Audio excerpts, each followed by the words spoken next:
colocado em meu coração e que tem me incomodado, Senhor, esta semana. Que essa palavra, Senhor, ache guarida nos corações, nas vidas, e nós, Senhor, possamos sair daqui hoje entendendo, ó Deus, que o improvável ainda acontece na vida daqueles que muitas vezes não têm, Senhor, mais fé, possibilidade de algo.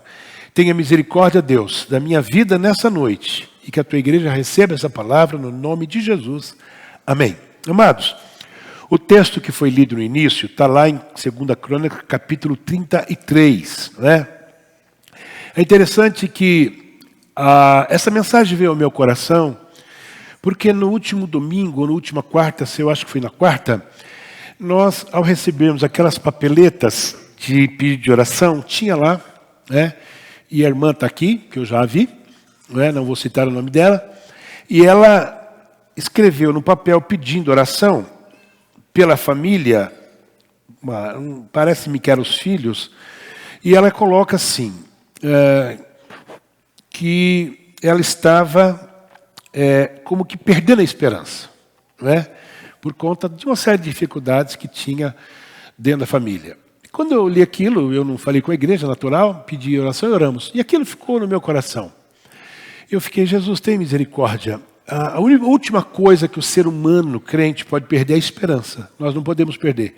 Você pode perder tudo, mas não pode perder a esperança. Não é mesmo?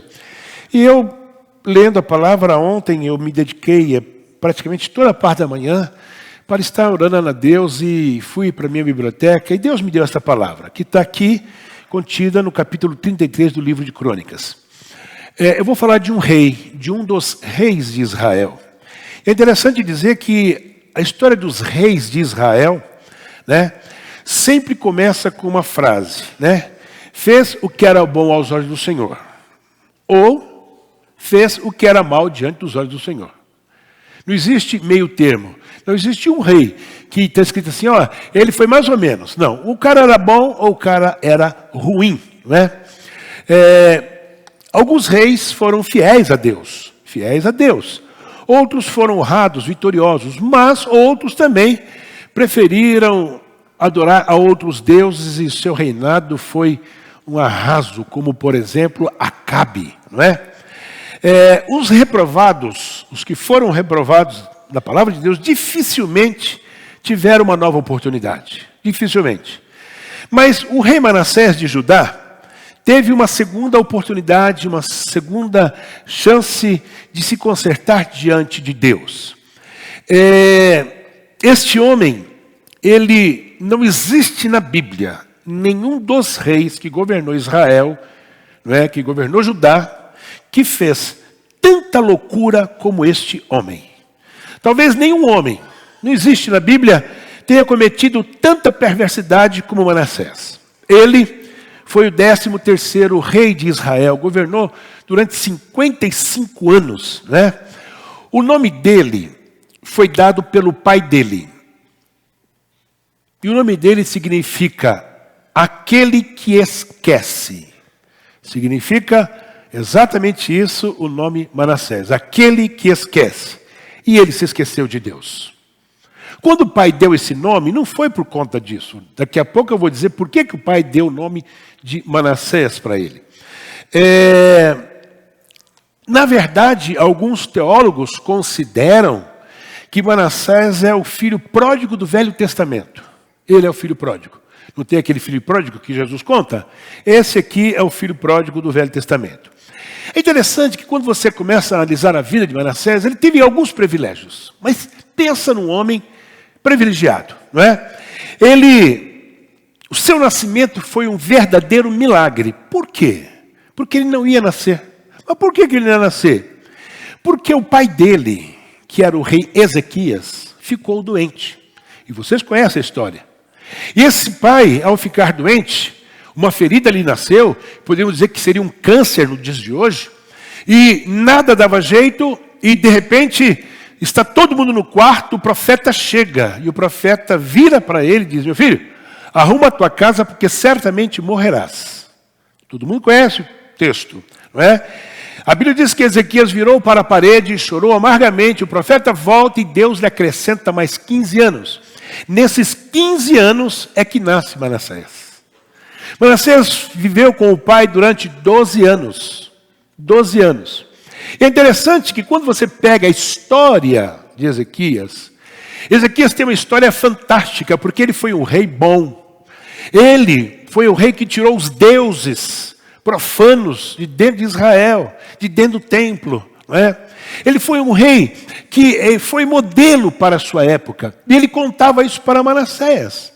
Ele falou: meu filho, olha, Deus me usou para fazer isso, para fazer aquilo, para que Israel se consertasse, tá? Limpasse, não é, de deuses estranhos. Mas mais do que isso, eu vou te contar uma história. Senaqueribe, o rei Senaqueribe, da Babilônia, ele quis invadir Israel.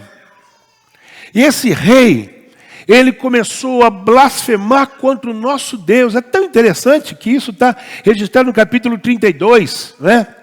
E eu disse para o nosso povo, está escrito: sede fortes, corajosos, não temais, nem vos assusteis por causa do rei da Síria, nem por causa de toda a multidão que está com ele, porque é um conosco maior do que aquele que está com ele. Ezequias falou isso para Manassés também, meu filho, olha, eu disse isto, né? E ele continua falando para o filho: filho, olha, eu disse para o povo, o povo, com ele está o braço de carne, mas conosco o Senhor nosso Deus, para nos ajudar e para guerrear nossas guerras. O povo cobrou ânimo com as palavras de Ezequias, rei de Judá. Ele contou isso para o seu filho. Seu filho era menino de 11, 10 anos, que tinha já entendimento. E Deus, não é, nos deu vitória, meu filho. Né? Como é que foi, pai? Olha, Deus enviou um anjo só, que destruiu todos os valentes de Senaqueribe. Já pensou um pai contando uma história dessa para o filho? Manassés escutou isso. Manassés escutou que o pai dele servia a Deus e que ele era um milagre. Ele era um verdadeiro milagre. Ele nasce exatamente por conta dos 15 anos que Deus deu para o rei Ezequias. Ele escutou isso, e daí? O pai morreu. Ezequias morreu. E ele assume o trono, como está escrito no capítulo 33, quando ele inicia o seu reinado, ele tinha 12 anos de idade.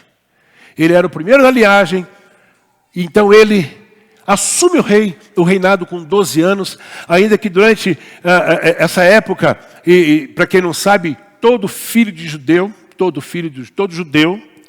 quando tem 12 anos já tem emancipação. Eles fazem uma grande festa pela emancipação da criança com 12 anos.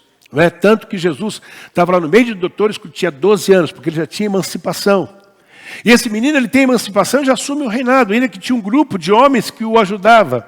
Mas ele, apesar de conhecer aquilo tudo, o versículo 2 e 9 do texto que nós lemos, diz que ele liderou o povo contra Deus. Presta atenção nisto. O menino que conheceu a história do pai, ele começa a liderar o povo contra Deus. Versículo 2. Fez o que era mal perante o Senhor, segundo as abominações dos gentios, que o Senhor expulsara de suas possessões diante dos filhos de Israel.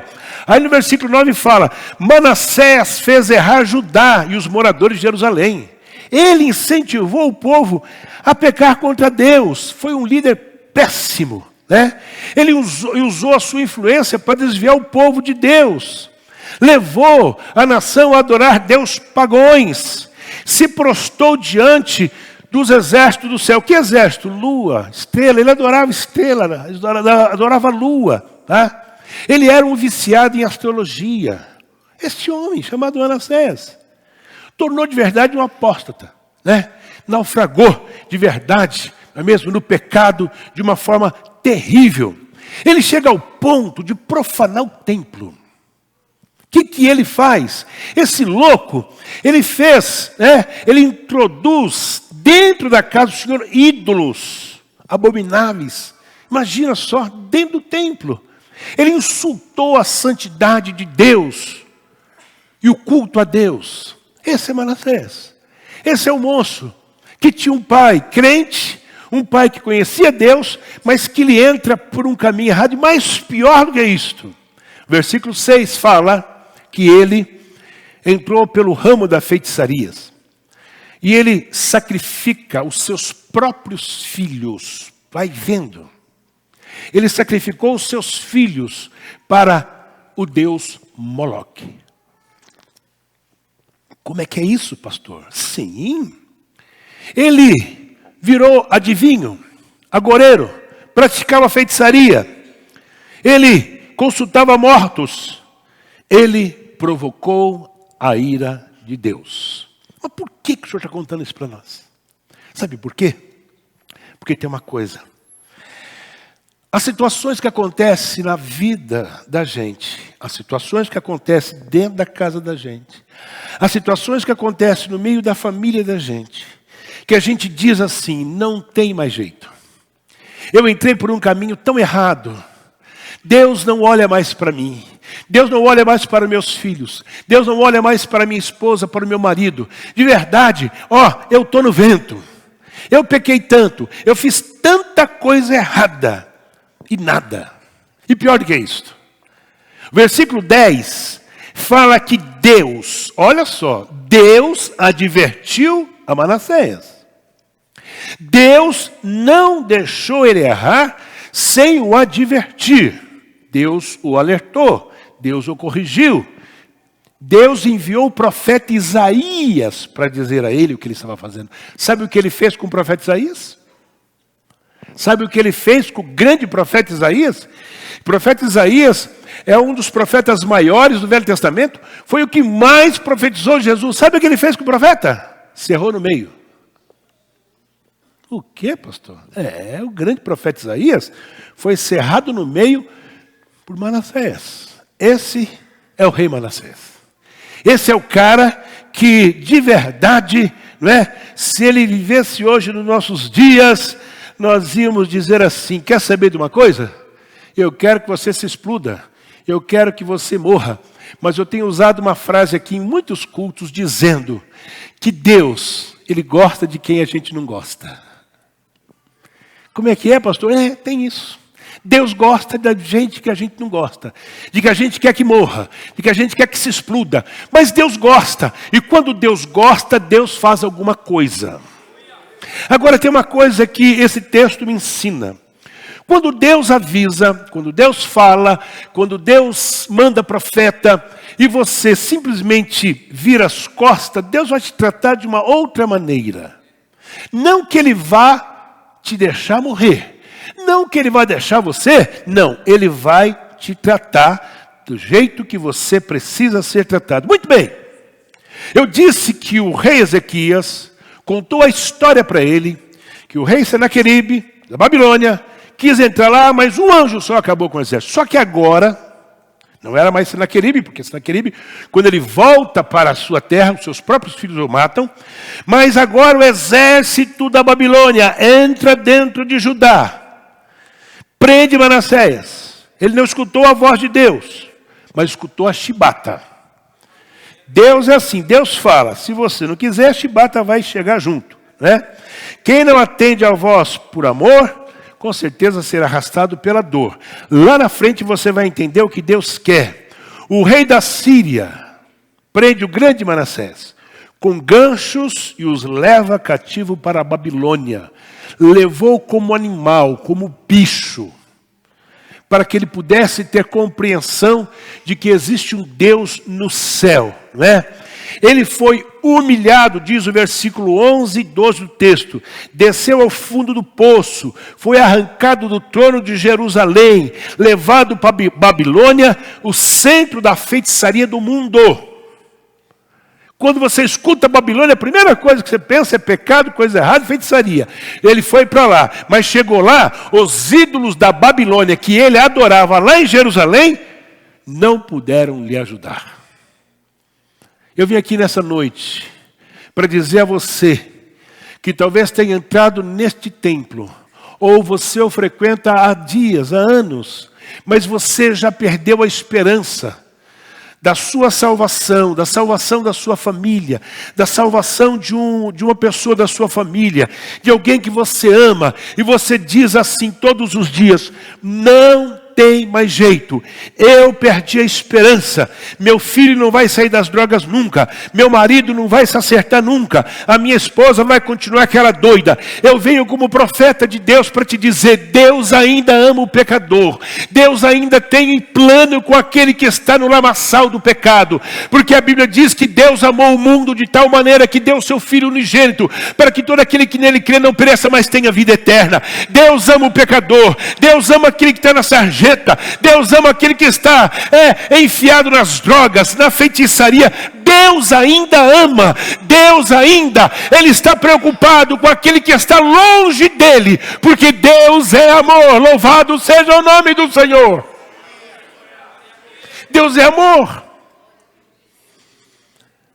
A Bíblia diz no versículo 12 que ele entra em angústia.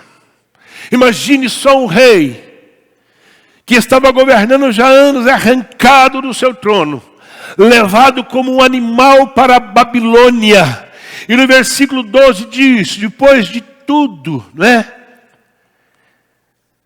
A gente tem vontade de dizer assim, bem feito, miserável. Você tinha que pagar por tudo isso. Você cerrou o profeta no meio. Você merece isso. Não é o que nós falaríamos? Fala a verdade. Deixa eu dizer para você, nós precisamos amar. O Éder estava falando há pouco aqui, no seu testemunho. A nossa igreja, ela tem uma preocupação do Éder, do pastor Eli que está ali, da nossa irmã Luí da assistência social. Grupo que trabalha em prol de ajudar alguém. Nós não temos condições de ajudar todo mundo, mas tem uma coisa. Nós ajudamos. Nós ajudamos. Nós falamos de Jesus, mas nós levamos lá um prato de comida. Nós levamos lá, não é, um mantimento. Não dá para todo mundo, mas a gente tenta fazer a nossa parte. Sabe por quê? Porque Deus é amor, mas as pessoas precisam comer também. As pessoas precisam conhecer que este Jesus pode mudar uma vida. Este homem aqui, não é? Este homem aqui, você começa a perguntar, poderia a graça de Deus alcançar aqueles que descem até essa profundidade de degradação? Será que Deus pode olhar para um homem como este, que levou a sua nação a pecar contra Deus, que entrou dentro do templo e fez o que ele quis dentro do templo, que foi feito pelo grande rei Salomão? Não pode ser que esse homem podia ter alcançado a misericórdia do Senhor Jesus. Normalmente, eu, você, nós achamos que existem pessoas irrecuperáveis. Não, Deus ama o irrecuperável também. Louvado seja o nome do Senhor. Por isso que está lá o profeta Joel, no capítulo 2. Profeta Joel, no capítulo 2, no versículo 3, ele fala assim: e rasgai o vosso coração, e não as suas vestes, e convertei-vos ao Senhor vosso Deus, porque Ele é misericordioso, Ele é compassivo, é tardio em irar-se, e grande em beneficência, e se arrepende do mal. O quê? Como é que é? Se você rasgar o seu coração, se você descer, se você colocar diante de Deus as suas tribulações, as suas misérias, os seus pecados, a Bíblia diz que Deus, Ele é misericordioso e compassivo e tardio em irar-se. Deus vai ter misericórdia do seu filho. Deus vai ter misericórdia do seu marido, Deus vai ter misericórdia da sua esposa, Deus vai ter misericórdia daqueles que você ama. O que Deus nessa noite diz para você: desça, rasgue o seu coração e diga: Senhor, eu sou um pecador, eu deixei, Senhor, a minha fé se esvair, mas hoje eu quero voltar-se para o Senhor, eu quero que a minha fé volte, e Deus vai mudar a história da sua família, no nome de Jesus. Aleluia, aleluia, louvado é o nome do Senhor. Meu cunhado Francisco, tinha dia que ele chegava na casa da minha sogra que nós tínhamos nojo dele. Nojo. Um homem que casou com uma serva de Deus, um homem que tinha 2 filhos maravilhosos, larga a mulher, arruma outra mulher, entra pelo caminho das drogas, Ele falou para mim agora, coisa de algumas semanas, para mim e para a pastora, que ele consumia de 10 a 30 pedras de crack por dia. Quando ele entrava na casa da minha sogra, e minha sogra, que era um amor de pessoa, nunca disse: Francisco, não entra aqui não. Não, muito pelo contrário. Quando ele chegava, ele era recebido com festa. Ela o abraçava, ela o beijava. E nós íamos atrás da sogra. Nós respeitávamos ele naquela condição. Um homem maltrapilho, cabelo enorme, barba toda ferrada, um homem sujo, fedendo. Mas hoje é um servo de Deus. Hoje serve a Deus. Deus mudou a vida dele por uma razão. Nós nunca deixamos de acreditar que Deus pudesse mudar a sua história. Mas veja só, Manassés está lá na Babilônia. E a Bíblia diz, no capítulo 12, no capítulo 13, ele angustiado, suplicou deveras ao Senhor seu Deus, e muito se humilhou perante o Deus de seus pais. Como é que é? Aí ele fez a oração a Deus e aplacou para com ele. E ouviu a sua súplica e tornou a trazer a Jerusalém ao seu reino. Então conheceu Manassés que o Senhor era Deus. Como é que é? Deus mandou Manassés para a prisão. Para quê? Para não mandar ele para o inferno. Talvez você, sua família, esteja passando por um acidente, uma doença, uma tragédia familiar, algo que você diz, não vai dar.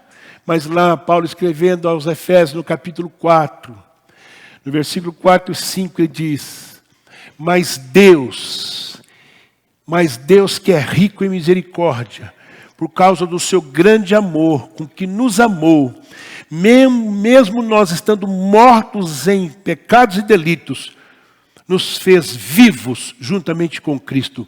Pela graça sois salvos. Deus é rico em misericórdia. Deus está pronto a mover do céu e a terra para você e para os seus. Ele se move. A Bíblia diz que ele levanta do seu trono para ouvir você. Mas pastor, o que eu preciso? É o que o profeta Joel falou, rasga o seu coração, não é as vestes não. É o seu coração. Ele se humilha. A conversão começa com arrependimento, com a tristeza pelo pecado.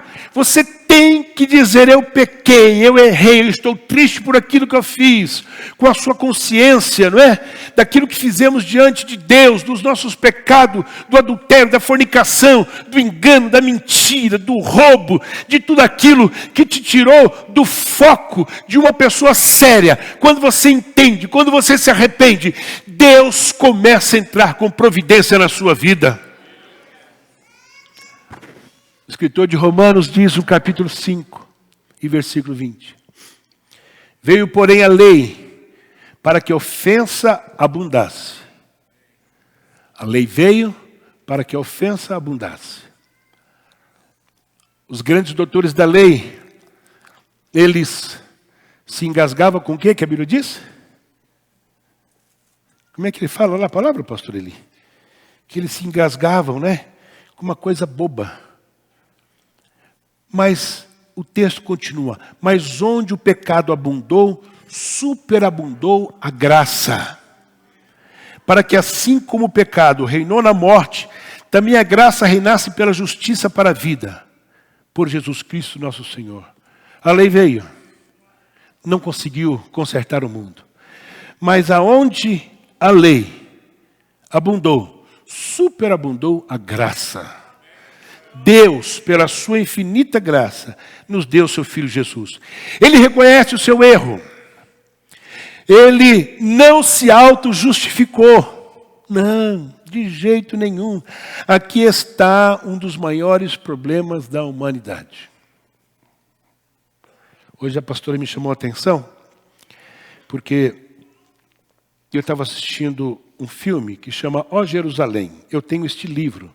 É um livro dessa grossura que eu ganhei do meu irmão que passou para o Senhor. Eu não sabia nem que tinha um filme. De repente vi o filme, comecei a assistir, chamei ela para ver. Que é um filme que fala do dia em que Israel foi declarado Estado. E mostra a história. E é um horror. Os judeus lutando contra os árabes, porque os árabes moravam dentro de Jerusalém, aquela luta, eles brigando entre eles. Aí eu falei assim para ela, você viu o que uma mulher é capaz de fazer? Ela ficou me olhando, como assim? Eu falei, a mulher de Abraão foi dar Agar para Abraão, é os árabes. Aí ela falou assim, pode parar. Pode parar, não fique colocando a culpa na mulher não. Abraão sabia muito bem quem era Agar e que tinha uma promessa. Aí eu fiquei quietinho, vou falar o quê? É verdade mesmo? Fiquei quieto ali, falei, glória a Jesus, aleluia. Está entendendo? Eu quis justificar o erro da mulher de Abraão. Mas não tem que justificar. Abraão tinha promessa, nós aprendemos na escola dominical hoje, não foi assim, doutor Hélio? Hoje nós aprendemos isso pela manhã. Ele confiou na promessa, ele leva Isaac para sacrificar, ele está ali com o cutelo, levantou para sacrificar, e apareceu o anjo e falou, opa, pode parar. Mas por quê? Simples. Ele tinha promessa de Deus, sai de meio da tua parentela e vai para uma terra que lhe mostrarei, faz-lhe uma grande nação, e tu serás uma bênção. Mas nem filho eu tenho, você vai ter um filho, pode ficar em paz. E ele tem um filho com 100 anos de idade. Se Deus falou, Deus vai cumprir. Deus queria simplesmente testar ele. E para quem conhece um pouquinho de Bíblia, sabe muito bem que depois que Isaac nasceu, Abraão deu uma relaxada com Deus. No sentido de alegria. Ele ficou tão assim, puxa, te fui pai com 100 anos de idade. E ele deu aquela relaxada e Deus falou assim, vamos ver se você está firme mesmo. Aí manda ele sacrificar Isaac. Mas ele venceu. Ele é o pai da fé. Então deixa eu te dizer aqui uma coisa hoje. Manassés não quis se justificar. Nem endureceu seu coração. Ele se curvou, se humilhou, né? Se arrependeu. Salmo 145, versículo 8 diz assim, o Senhor é clemente e cheio de compaixão, tardio em irar-se, grande em misericórdia. O Senhor é bom para todos, e as suas misericórdias são sobre todos os que são da terra. Pronto. Deus quer de mim, de você, que nós nos humilhemos. Você quer a salvação de quem na família? Quero. Você quer uma mudança? Quero. Volte-se para Deus, deixa o pecado, para de ser sisudo, sisuda. Para de ser marrudo, marruda. Não fique achando que você tem razão de tudo. Eu sou assim, pastor, eu não mudo. Irmão, você vai sofrer. Irmã, você vai sofrer a tua vida inteira. Desça, se humilhe. E diga, eu de verdade não estou valendo nada. Deus, eu não presto. Eu sou ruim. Eu sou briguento, sou briguenta. Eu tenho dificuldade em me relacionar. Deus muda a minha história. Deus vai mudar a sua história se você quiser. Você precisa querer. A Bíblia diz que ele, no versículo 12 e 13 da leitura, que ele se volta para Deus, se arrependeu. Quando Manassés voltou-se para Deus, Deus se voltou para ele. Ele reconheceu que o Senhor é Deus. Deus o aceitou. Deus o restaurou. Deus o levantou. Deus restituiu o seu reino. Lamentações, capítulo 3, versículo 22 e 23, um texto muito conhecido. As misericórdias do Senhor são as causas de nós não sermos consumidos. Porque as suas misericórdias não têm fim. Novas são cada manhã. Grande é a sua fidelidade. Oh, igreja. Irmã que escreveu domingo ou quarta-feira passada. Eu sei que você está aqui. Eu estou te vendo. Filha, não perca a esperança não. Deus é o Deus do impossível. Deus faz nascer a planta onde ninguém diz que vai nascer. Deus faz milagre que aos nossos olhos parece ser impossível. Este é o Deus que você serve. Não perca jamais a sua esperança. Como é que eu posso provar, pastor, que ele se arrependeu? Primeira coisa, ele aceitou a Deus. Os ouvidos de Deus estão abertos, suas mãos estão estendidas para você. Ele está pronto a receber o filho pródigo. Ele está pronto para fazer uma grande festa. Ele te aceitou. Você está aqui porque ele te aceitou. Houve um clarão na vida de Manassés. Então reconheceu Manassés que o Senhor era Deus. Quando isto acontece, as coisas clareiam. As coisas abrem-se e você fala, meu Deus, o que eu fiz? O que eu estava fazendo? Isto é a iluminação de Deus para a sua vida. Ele te dá entendimento espiritual. E o mais importante, quando ele volta, ele faz uma faxina. Faxina onde? Versículo 15. Manassés fez uma faxina na casa de Deus e na vida dele. Tirou toda a abominação que ele mesmo tinha colocado na casa de Deus. Arrependimento implica em mudança de vida. Ontem mesmo eu chorei muito à noite. Porque eu não canso de ver aquela cena do filme. Quando Jesus se encontra com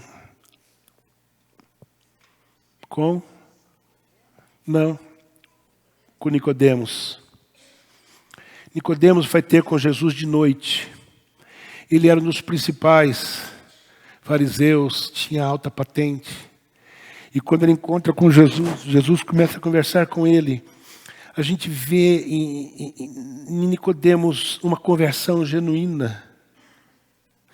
E Jesus diz para ele, se você quiser me seguir amanhã, eu estou em tal lugar com o meu grupo, nós vamos sair pelo mundo aí. Ele fica louco para ir, mas ele era um homem de responsabilidade. E Jesus, eu entendo a sua situação. E quando Jesus se reúne perto de uma água, ele está lá atrás de um muro chorando. Porque ele entendeu quem era Jesus. Ô irmão, quando a gente entende quem é Jesus, a gente deixa de bobeira.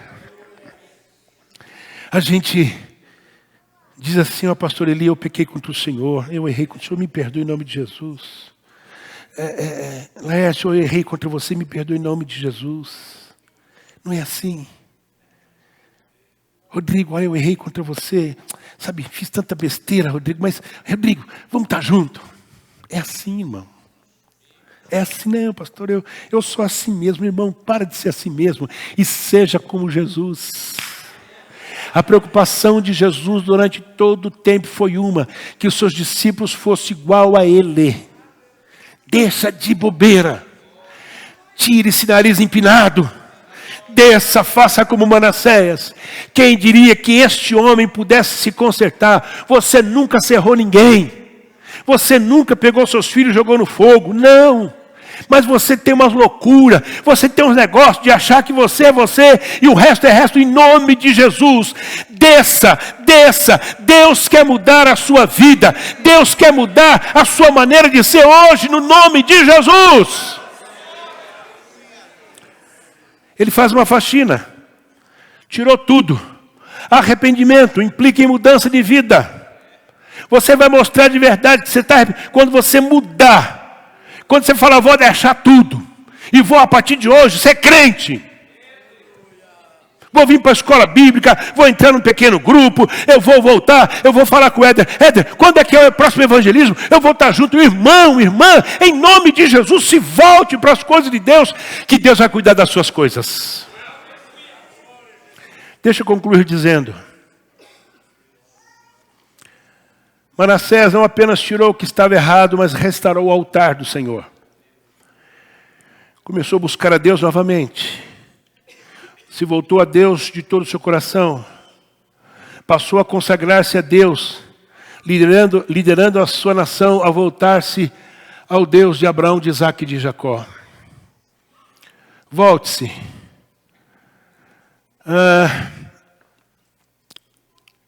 Vida longa não é segurança do favor de Deus. Ele reinou, foi o que mais reinou em Judá, 55 anos. Não há grau de impiedade que esteja além do alcance da graça de Deus e o seu perdão. Não existe. Não existe. Não espere uma tragédia em sua vida para você voltar-se para Ele. Não faz isso. Não faz loucura. Não.